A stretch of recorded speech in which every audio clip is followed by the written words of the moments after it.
Welcome to Just Break Up, the podcast about love, heartbreak, and all the relationship advice you don't want to hear. My name is Sierra DeMulder. And I'm Sam Blackwell. And today we're going to answer a letter from somebody who's wondering if she should be friends with her ex. But before we begin, we just want to give you our Surgeon General's warning, which is that Sierra and I are not licensed mental health practitioners. Correct. We are not professionals. We are not trained or accredited in any way. These are just our opinions. So please take our advice as you see fit in your life. We are only here to offer our humble musings to hopefully shed some understanding and maybe some laughs about the incredibly rewarding, but mostly confusing experience that is love. Okay, it's Monday, so we're going to do a quick check-in topic before diving into today's letter. The check-in topic is another question sent to us by one of our amazing patrons over on Patreon. If you haven't signed up yet, in the month of January, we're kind of doing like a NPR-inspired patron drive. We're trying to hit the goal of 100 new patrons in the month of January because we love that this podcast is predominantly like community funded, and we love that it's free for you to listen to, and we want to keep it that way. So if you want to support the work that we're doing for free here on your primary podcast listeners, you can head on over to Patreon for some extra bonus content for as little as $5 a month. Anyway, so this question is sent to us by one of our awesome patrons. They write, Sam, I love the way you talk about how independent you and Peter are. I love if you would cover more about how you were able to do some of that demonogamizing and if it feels innate or something you learned how to do. Yeah. And just quick clarification before you answer, you and your husband Peter are married and you are in a I forgot the word. You are monogamous. There we go. A monogamous, A monogamous relationship. Yeah. You two practice monogamy in your relationship. However, we have, you in general, your relationship is very independent of one another in lots of really healthy ways. And on the show here and in real life, you and I talk a lot about demonogamizing our minds so that we don't think about our partners like they are, I don't know, our possession, our property. Yeah. Exactly. And how to separate our identity from the idea of a couplehood that we get sort of sold on. Yeah. I like this question. And I also think that it's hard for me to answer partially because it does feel a little innate to me as a person to want independence, right? I think for sure in my early years of dating, I was in relationships that were not, I wouldn't say interdependent. I would say codependent, right? Where it was my understanding of myself was tied up in the relationship itself. And that went to shit because often those relationships do. And I think I sort of had a big come to Jesus moment where I was this isn't working well for me, right? This codependency, this desire for relationship in ways that kind of completes me or whatever the idea might be, isn't working. And also then during that time I lived by myself and I had to learn how to feed myself and take care of my space and do things on my own and make choices for myself, which was not super innate to me because of my childhood.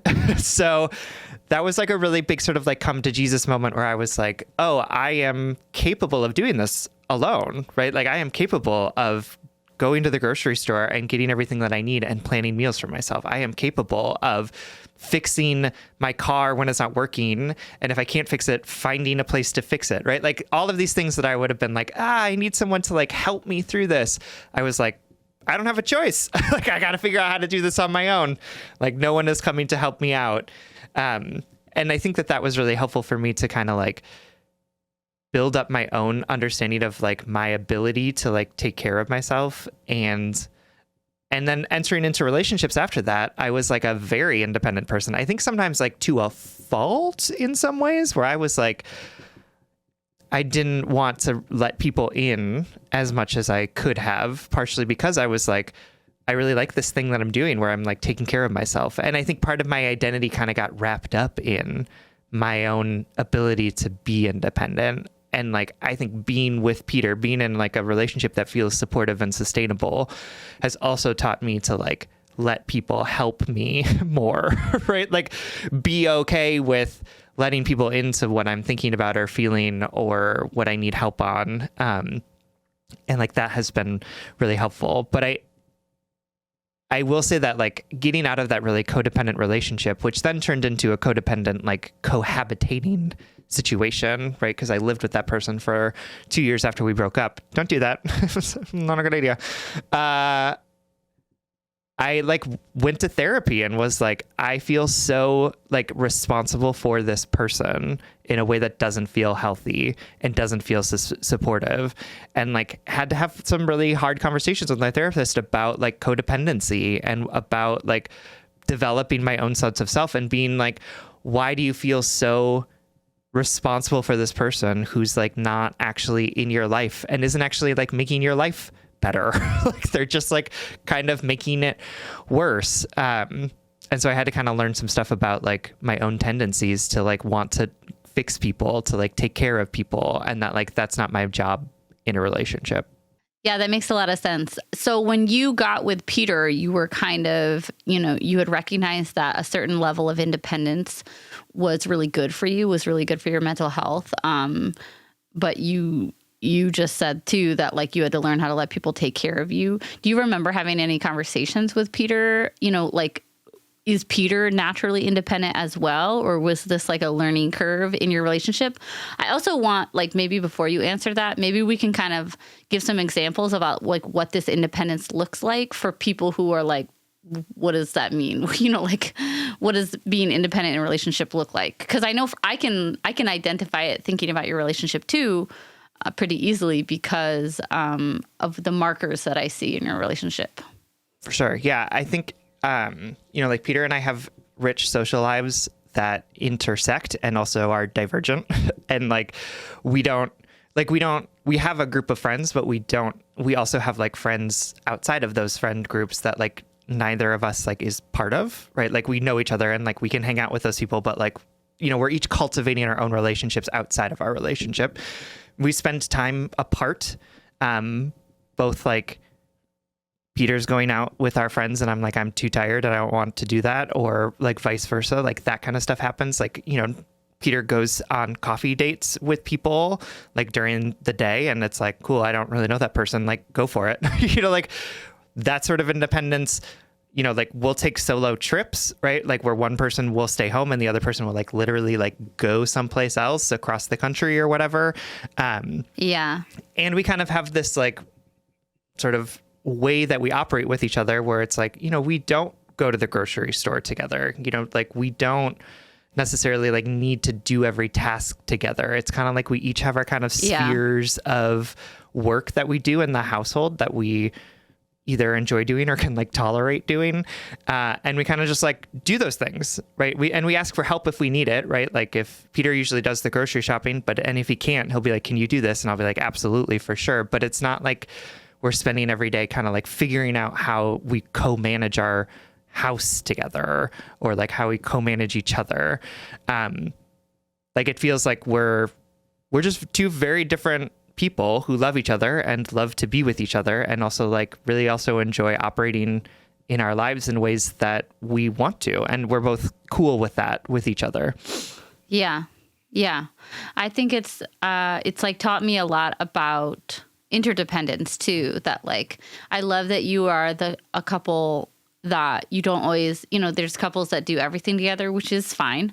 And then I get to learn from your example where like, I don't always know if Peter's going to come with you when we go do social events or not. And I think that's like a really great muscle to exercise too, even like when you're in a relationship, stopping and thinking like, do I want to go out? Do I want to socialize right now? Or do I need to fill up my cup in a different way? If I tapping into the sense of security of saying like, my partner wants to be social right now and I feel a little burnt out. I'm going to stay at home, be in silence and read a book or whatever. That's really what I learned from you and Peter too, is how a sense of healthy independence in a relationship can be so good for your own like mental health. I think it's great. Yeah. So did you guys have to have like a learning curve, when you started dating about this sort of interdependence, independence sort of thing? Yeah. I mean, I think we had some like conversations early on about like how often we would like see each other during the week, which was often like once or twice before we like moved in together and spent much more time together. And I think like, looking back on that, I'm not entirely convinced that that was like Peter's ideal, that like he was maybe just kind of going along with it because he really liked me. Yeah, because you're cute. Yeah, absolutely. But I do think it like that level of sort of independence helped set us up in the future for when we were like living together to continue to maintain that sort of sense of independence. And it worked really well for us. Like it doesn't have to work really well for everyone else. Like I totally get that some folks are like, I want to spend all the time that I can with my partner. For me, thinking about that, wanting that led to a lot of like hurt feelings and a lot of like weird expectations in that previous relationship. And I think what I really appreciate about how Peter and I now talk about our independence is that we are really fluent in having conversations about like, do you want me to come to this thing? Or does it like not matter to you, right? Like, is this like a please do this? Is this like a I really need you there? Is this like a it would be nice, but that's okay if you don't want to? Or is this like I don't care at all, like just do what you want to do, right? Like we like have those explicit conversations with each other about a lot of things in our lives, right? Like and I think what's great about it is that it like kind of respects our autonomy and also like is always an invitation to ask for what we need. So if I'm like, I'm going to this work event and it's going to be full of like coworkers and like their partners, like I really need you to be there for me, right? Like then it's like, cool. I'm being really explicit about like what the ask is. And I'm also equipped to be able to ask what I need. And that doesn't mean that everyone gets to do what they want all the time, right? Like sometimes I have to go do a thing that I don't want to do, but it's not like the expectation isn't unsaid, right? It's not like I'm sitting here being like, oh God, Peter is asking me to go to this thing again. Oh, I don't want to do this, but I feel like I have no option, right? But instead it's like, we're so explicit about it because we are so practiced, at least with each other, about like understanding and recognizing and appreciating each other's independence and autonomy and like what we want to do for each other. And I think it's more meaningful because then if it's like, I really need you to be there. And he's like, cool, I'll be there even though I don't want to. I'm like, that's great. Like you're doing a thing you don't want to do like for me. Like, isn't that amazing? Yeah, absolutely. Yeah. Yeah. I think it's beautiful. I think I've learned a lot from watching your relationship about how stability shows up in relationships and how security shows up in relationships as alone time, as saying no to things. Like it's been really inspiring for me as someone who goes grocery shopping on a first date with somebody, to be like, and someone who the years prior to making the podcast, I was really like socially isolated and was in a long distance relationship. And I learned in that year, 2 years of not really socializing a ton and like dating someone far away that like I need a lot of alone time. I didn't know that about myself. I didn't have that intuitive feeling. I had codependent feelings. But anyway, I appreciate you giving your insight on that. And thank you to our patron for the wonderful question. Absolutely. Also, we go to bed at different times, which really weirds people out sometimes when I tell them that. Tell me more about that. Peter goes to bed at like 8:30 because he is a teacher and he's tired and he has to wake up really early. And I don't want to go to bed at 8:30. Like I've got other things that I want to do with my evening. Do you sit in bed with him or do you stay up? No, I stay up and then he just goes to sleep and then I come into bed when I'm ready for bed and we sleep and then he wakes up at a god awful hour of the morning and goes to work, and then I wake up later. That is so funny. That's like we one say part of our life and where we're like, absolutely love one you. part like, of our sleep relationship well. where Willow and I confess to being super codependent. We're like, I'll be like, I'm going upstairs, I'm tired, and she'll be like, okay, I'm coming too. I love it. Or It's like you she's can't be like- away from each other. She's like, I think I'm gonna go to sleep early, and I'll be like, you were just gonna leave me here. That's funny. I mean, it is like sometimes Peter goes to bed and I'm disappointed, right? Like, because I'm like, I wish you would stay up with me. I totally get that. But I'm also like, and you need to sleep. And I get that as well. And then like also like, I will tell you the times between like 8:30 and 10 is like, I get to do whatever I want. Relaxing me time. Yeah, it's totally. like I get to play my video game. I get to like read my book. I get to watch the show I want to watch that Peter isn't watching with me. Like, it's nice to have like some time to like make that happen. Peter unfortunately doesn't get that time because he has to wake up at an ungodly hour in the morning. But we compensate in other ways, you know? Yeah, totally. Okay, cool. Thanks for answering that great question. And want to get into our letter? Let's do it. This letter comes from Cassie Sucks, whose pronouns are she, her, who is writing from Boston. Dear Sam and Sierra, a little bit about me. I'm a 29-year-old queer woman. I've lived in Boston for the last 5 years, and it hasn't always been easy to meet and make friends or partners. I have a good small group of friends that I made through work and mostly go about finding partners via dating apps. In 2021, I met a guy, let's call him Jay, on Hinge. He seemed like someone that I could be into based off of his profile, and upon meeting him, even more so. We had a great first date, talked all night, definite chemistry, made plans for the very next day. It seemed pretty good right off the bat gate. Then I left town for a week, his grandmother died, and we didn't see each other or talk too much for the next couple weeks. I wanted to keep up the momentum, but I understood the space that he was in, so didn't want to pry.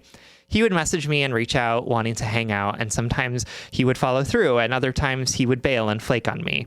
This went on for a few months, and no, my friends did not like it at all, LOL. He would 1 minute be really into me, and the next minute he'd be like, whoa, this is getting kind of scary for me, let's not, and just pull away in the form of ghosting me. And then inevitably reach out again. In one of our off moments, he asked if we could just be friends. This period was actually so nice. I thought we got along really well and it was cool. But one day when we were hanging out, he was like, no, of course I like you. I want to pursue something with you. Why do you think that we've been hanging out? And let me tell you, I was shook. I was like, WTF, dude, are you serious? But I was dumb enough that I responded with enthusiasm and agreement. And that lasted all of 1 week, LMAO. And off he ghosted. And this kind of went on for like a year and a half too long, of course. Things were always on his terms. I was always going to his house, making the commute, doing things that he wanted. It was not healthy, to say the least. And then one day I decided I just didn't want him in my life. So I did a slow and subtle block. He reached out and I told him that I didn't want to be friends at all. And that was that. Or so I thought. He texted me a couple times over the next couple months, but I just ignored. How is he texting you if you blocked him, is my question for you, friend.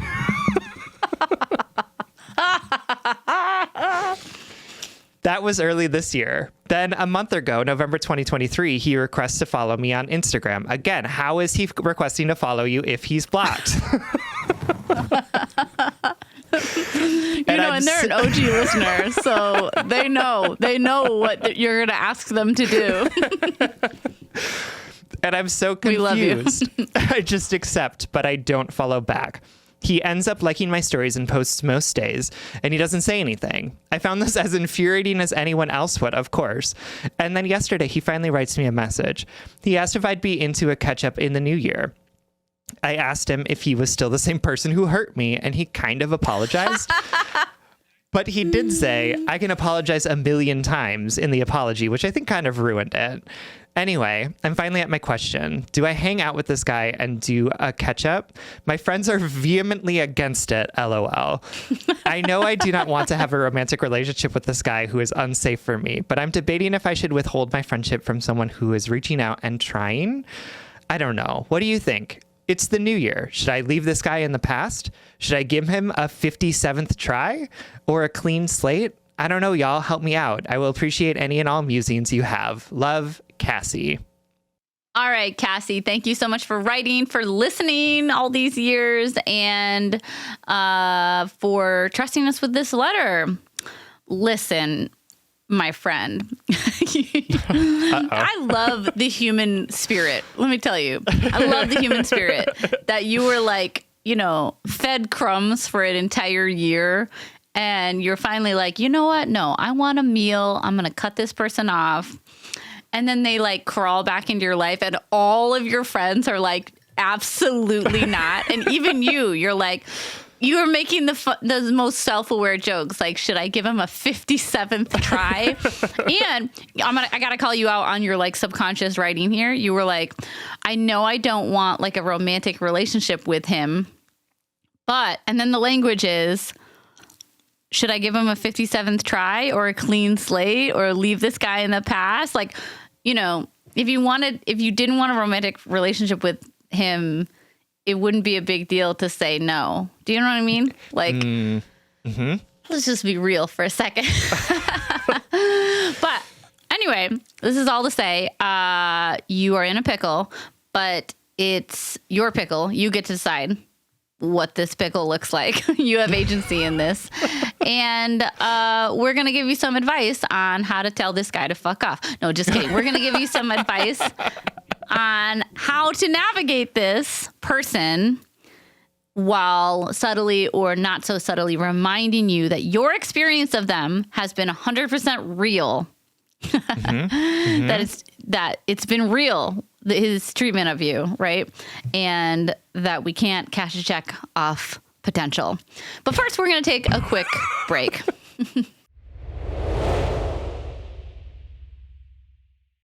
All right, everyone. Welcome back. All right, Cassie, first of all, I just want to say that this thing that you are going through is so deeply relatable to so many experiences that I have had. This is how I started dating my ex. Yeah, absolutely. Is like, he was shitty. I was like, you're not going to be in my life. And he came tiptoeing back in. Little guitar. And I said, you know what? Let me give you numbers 57 to 200 more chances. You know what I mean? Listen, you and I ate pizza on the hood of that car, and then we went and saw him play that show at that one dive bar. Yeah. And that was the first time I met him. And I was like, he's really cute. And you were like, yes, he is. And then, that just unleashed a years long. But it was really cute because we sat on the roof of on the hood of my car and ate pizza while we like waited for him to was a really be ready. Fun night. It was a good time. Yeah. Anyway. Enough about us. Cassie, this is deeply relatable. And I want to tell you that the feelings that you are experiencing about your desire, your obsession, perhaps, your really wanting this person to be in your life are so understandable, because I think all of us, or many of us, have been there in this place where we're like, there's just this person who like makes me feel a lot of things, and they're fun, and then they ghost me, and it's just like the weird sort of like release of brain chemicals that happens in our heads and bodies. It's just like perfectly primed for us to be like, I need this person back in my life, right? Like I don't want to cut off access because like when it's good, it's so good, and I just need it. Like, absolutely understandable and relatable. Like, I'm not looking at you and thinking like, oh my God, get it together in any sort of way. I'm like, oh God, yes, absolutely. Could totally understand. And I want to say that the reason why this is so deeply relatable is not because this person is so amazing and wonderful and they deserve to be in your life, but because this is like a common pattern that happens with people in relationships where it's like give and take, on again, off again, right? Like he's like, the reason you're feeling all these things is not because this man is so special that you are feeling these things, right?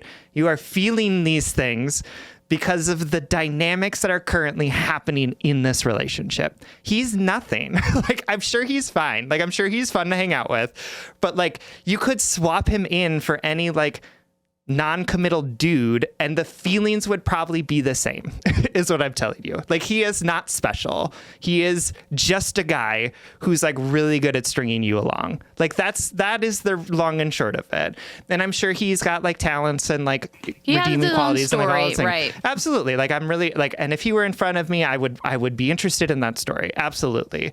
But he's not. You're in front of me, and all I know of him is this constant sort of like, hey, I'm back. Oh, just kidding. Like, repeated ghosting, this like, oh, let's be friends, but like, oh, actually I want something more, but now I'm overwhelmed, so let me pull back. And again, like, none of this behavior is surprising to me. Like, this is like, all of this is like, yep, absolutely. I can name 4 different people in my life who have done something similar to me or to somebody else who I know, right? Like, this is a pattern that happens. And in every single one of those scenarios, the response of the person, including myself, was like, let me get that person back. Like, ooh, I love this back and forth. It makes me feel a thing, right? Like, I'm no longer numb to the world. Instead, I just have like all these emotions about everything. And I want to say that like, these aren't emotions that are like healthy or sustainable or like going to create something nutritious for you, right? Like, this person is not a place where you can sow any seeds that are going to wield something that's going to be helpful for you. Like, he's made that abundantly clear 57 times, right? Like, how many times has this happened that he's like come into your life and then brought you along for a bit and then like left? And my guess is that you, given that this letter is like a little bit old, you probably have already reached out to him and have probably already met him. And my guess is that he probably has already ghosted you once again, because that seems to be the pattern that he's following. Yeah. So like, maybe you met up with him and it feels a little different. Like, I don't know. We can only answer the question at hand in the moment that you wrote it. And I hope that you heard yourself write it out. That's all. Like, so often you all write to us with questions and concerns and details. And Sam and I feel like you all know the answer. You just need someone to tell you it's okay to access that answer. So I want to say to you, it's okay. It's okay that this person took so much of your time and never fully returned the energy and effort you put into this relationship. It's okay that there's always going to be this feeling of like incompleteness or unfinishedness about this person. It's okay that you never got to show him just what he was missing out on. It's okay for you to see his olive branch of a DM or olive branch of a fucking story Instagram like, and be like, that's not enough for me to feel safe in friendship or any other ish ship, you know, this is not enough for me, right? To justify you being in my life. I think that we are like super convoluted by the scarcity mindset around love, around the language and the, I don't know, marketing that we get around love and relationships and passion and lust. Because like Sam said, I'm sure this person is fun and exciting and has his own story for why he treated you this way. I've treated people this way. I'm not judging this person at all.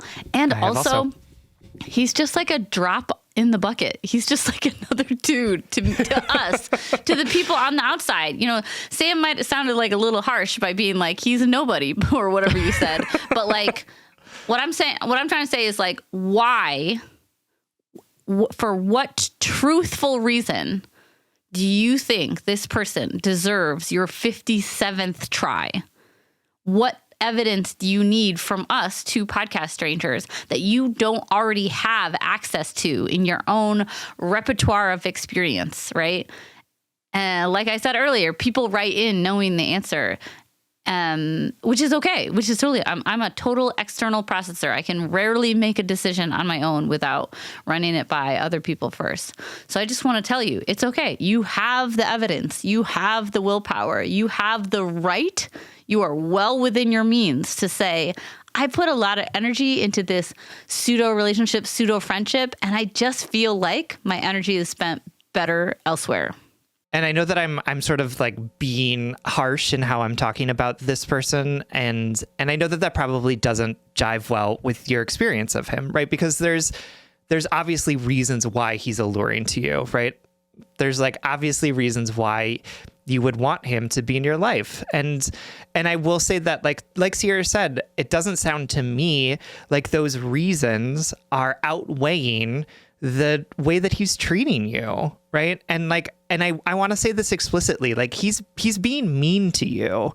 And I know that it maybe doesn't feel like that because like of all of the ways in which he can sometimes be nice to you, but like ghosting people isn't a nice thing to do, right? Like telling somebody that you want to be with them and then a week later ghosting them, it's not kind, right? Like it's not a nice thing. And I don't want you to keep making space in your life for somebody who is mean to you, right? Like somebody who is treating you poorly, because I don't know you personally, but I know that you deserve better than that, right? I know you deserve people in your life who are going to treat you with kindness and respect and compassion and not leave you hanging. And I know that there are probably a lot of reasons why he's practicing this unkindness with you, right? I know that there's probably things in his life that are causing this. And it doesn't mean that the outcome is any different, right? It doesn't mean that the impact on you is any different. And so I want you to create space in your life for a love, a relationship, a friendship that is more consistent, more fulfilling, less mean than what you are getting from this person. And I really think that taking a step back and trying to look at this, not just at the times where things have felt good or in the way it makes you feel when he likes one of your stories or responds to one of your stories, right? Like, I want you to look at it and say, like, what is the through line of our relationship been, right? Like, this is the 57th time something like this has happened, and the other 56 times it's gone poorly. So why am I creating so much space for someone who has such an inconsistent track record with me? And I think you should block him. And I mean, like, block him. Not like, oh, he can somehow text me or add me on Instagram. Like, I want you to go into the blocked accounts list and like add this person to it. I want you to go into your phone and go under blocked numbers and put this person's number in it, because he doesn't deserve access to you. He has proven himself unworthy of your time and attention because he doesn't appreciate it. He just throws it away when it feels like it's not serving him anymore. Okay. Yes. This is all perfect. I'm ready. Sierra's going to throw in like but he sounds like a really cool dude. No, I'm not. I'm actually going to throw in no, this is what I'm going to throw in. I'm going to say that in the years leading up to the reunification of my wife and I, we dated when we were 23, or when I was 20 and she was 23. And then like 12 years later, we reconnected. While Sam was talking, I looked up the email thread. in the years leading up to us getting back together, Willow would contact me or I would contact her every couple years. Like, we would kind of like, I don't know, touch base, but it was very inconsistent. I never in a million years thought we would like get back together. And so whenever we would start conversing in any serious way via email, Willow would ghost, like she would not respond. And that's because of whatever is going on in her life and her communication style at the time. And it would gut me every time. And this last time that she reached out to me, just so you know, in the 12 years that we were apart, it probably happened like 4 times, so it's very inconsistent. But But the most recent time it happened, we had kind of emailed back and forth. We had like this really meaningful exchange, and we talked about maybe meeting up, and then she ghosted me and I was crushed. And so then a couple of years later, when she reaches out to me, she wrote me an email and said, like, you popped into my mind. I want to know how you're doing. I was like I was in like my healing era and I was super protective of my energy and my heart because I had just gotten dumped by a serial cheater. And I just was like, I'm not fucking doing this again. I'm not doing this dance with you again. I'm not. But I recognized that I really liked her as a person. So I was sort of withholding in my communication with her, or I was very particular with how I talked to her. And then we like emailed back and forth and she kept following up. She kept being like asking more questions so that the email thread went on, you know. And finally she was like, and what about this? Like, what made you move back to Minneapolis? And I'm looking at the email right now. I finally said, how about a phone call? It's a lot to type and I want to hear about your life too. For the sake of transparency and growth, there's also some fear in me that if I type up a long and genuine message, you won't respond and it will hurt my feelings. I don't hold anything against you, so I hope this doesn't come off as dramatic or presumptuous. We're both busy adults who are lifetimes away from each other, but you still hold a special place in my heart, and I'm attempting to put in what I get out. And Willow... That's the firmest boundary I've ever put up in my entire life. And it's still, it's literally just me being like, don't fuck with me. But Willow, please don't ghost me. Yeah. In retrospect, Willow said that like, that's when she knew she had to like ante up, that she had to like, that this wasn't a cycle that we could continue. And so she called me the next day, and that's how it all started again. Oh my God, so this is just all to say. Why? Just like an out of the blue phone call from like somebody that you like have a like. Oh my God. We kind of knew it was happening. Okay. Like, okay. Yeah. It wasn't just like a ding. Anyway, so I would have been like, I would have like thrown my phone across the room. Like, how did they know? I remember where I was when she called me for the first time, because her phone wasn't in my number, but it was like Albany, you know, and I was at the coffee shop that was down by your house because I was living with you at the time. Anyway, this is all to say to our lovely letter writer, you get to set the tone of your life. Like if you really feel like interested in this person, then explicitly say to them, like, I'm not here to do this dance anymore. Like you will not be able to get away with this behavior with me, you know? I think you can say that really strongly and clearly by just blocking them. But if you know, erring on the side of human growth, like this person obviously feels something for you, or else they wouldn't just hit you up. But what they feel for you might not have the weight or respect that you want, that you deserve, you know? And you can command that. You can just say like, if you can't dance, don't take my number. Like if you can't, I'm not here to play these games anymore. You can be that explicit. Will it work? Will it change their behavior? Will you get married and move to Albany with them? I don't know.